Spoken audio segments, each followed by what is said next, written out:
So AI coding assistants are pretty much everywhere now, right? They all promise to make us faster, smarter developers. But if you've actually used them, you've probably felt that frustration. That moment the AI generates something totally out of left field and you're just left thinking, why? Why would it do that? Well, we're going to unlock a really simple but powerful way to fix that. And believe it or not, it all starts with Markdown. So here's the plan. First, we'll dig into the hidden productivity costs of using AI. Then, I'll introduce you to a super simple fix, a README for agents. We'll walk through how to write your first one, explore the whole ecosystem that's popping up around it, and then see how this idea is blowing up into a new way of working called spec-driven development. And finally, we'll talk about what all this means for you, for the developer of the future. All right, let's dive right in. First up, AI's hidden productivity cost. This really gets at the heart of a problem that people are starting to call vibe coding. This feeling is totally universal. In Japan, developers are asking, "Nande konna kakikata suru no?" Which basically just means, why does it write code like that? And it's the exact same question we're all asking when our AI assistant completely ignores our project's conventions or uses some anti-pattern we've worked so hard to get rid of. And this whole iterative, chat-based prompting process now has a name, vibe coding. You're just kind of guiding the AI through conversation, right? But it leads to wildly inconsistent results. And the worst part? All that super valuable context, all that project-specific knowledge you just explained, it just disappears into your chat history. It's gone. There's no way to reproduce it. And look, this isn't just a feeling we have. The data really backs this up. A study from Archives found this surprising productivity paradox. Sure, AI helps junior developers code faster, but it actually increases the burden on senior devs. They're seeing their code review workload go up by over 6% and their own productivity drop by almost 20%, mostly because they're just cleaning up the mess from AI-generated code. So what's the fix for all this wasted time and energy? It's a surprisingly simple, kind of elegant solution, actually. It's what you could call a README for agents. Meet agents.md. It's a dead simple, open standard Markdown file that you just drop into your project's root directory. Its entire job is to give AI coding agents persistent, project-specific context and instructions. You can think of it like a central control panel for any AI that's working on your code. And this comparison just makes it crystal clear. We all know what README.md is for.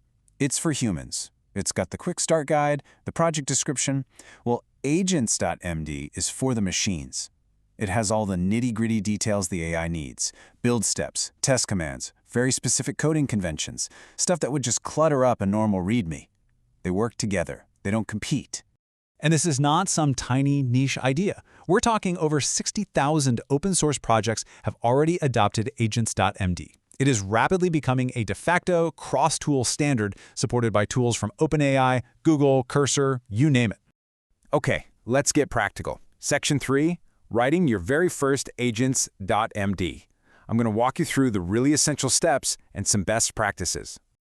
You really don't have to write a novel here. Just start with the absolute minimum to solve the most common problems. It's just 3 things: a one-line project description, your package manager if you're not using NPM, and your build and test commands if they aren't the standard ones. That's it. This alone will save you so many headaches. But how long should this file be? Well, there's a golden rule. Try to aim for somewhere between 60 and 300 lines. The reason is that modern AIs have this limited instruction budget. If you go way over, your most important instructions get diluted and the AI just starts ignoring things. So here is a quick little cheat sheet for you. Do define your build and test commands. Do specify your code style. And do list specific anti-patterns to avoid. But please, don't write long tutorials. Don't include vague advice like write clean code. What does that even mean to an AI? And don't list things the AI can easily figure out just by looking at the existing code. Be concise, be direct. Now, agents.md is really just the beginning. Let's zoom out and look at the bigger picture here, the instruction file ecosystem. This table kind of shows the growing landscape. You've got agents.md as the open standard at the top, but all the major players are adding their own flavors. Anthropic has Claude.md, Cursor has its own rules folder, and GitHub Copilot Enterprise even has a system for org-level settings. But they all share the exact same goal, telling the AI how to behave in a very specific context. So, how do you manage all these different files without going crazy? Well, the recommended best practice is something called the router pattern. You basically use each tool-specific file, like Claude.md, as a tiny, lightweight router that just points to a shared docs folder. This way, you keep all your core instructions in one place, but you can still make tool-specific tweaks. It's pretty smart. Okay, so this whole idea of instruction files is evolving into something much, much bigger. It's actually the foundation for a whole new way of developing software, spec-driven development. And this is where things get really, really transformative. I mean, just think about it for a second. What if the instructions, these markdown files, what if they became the actual source code? Well, that's the whole idea behind spec-driven development, or SDD. It's a methodology that completely flips the traditional process on its head. A formal, version-controlled specification becomes the single source of truth, not the code. The code itself is just an artifact that's derived from the spec. You write the what, and you let the AI generate the how.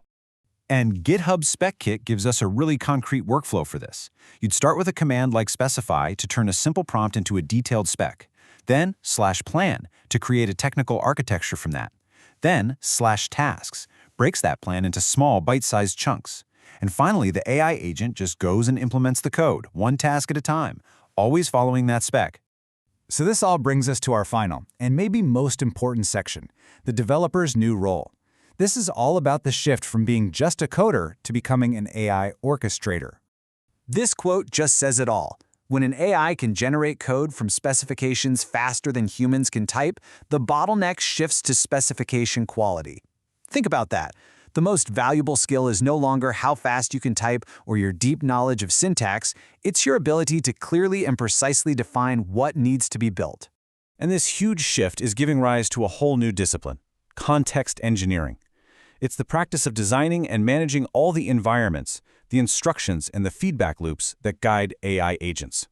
We've really moved from simple prompting to a systematic, almost ops-style approach for managing how we collaborate with AI.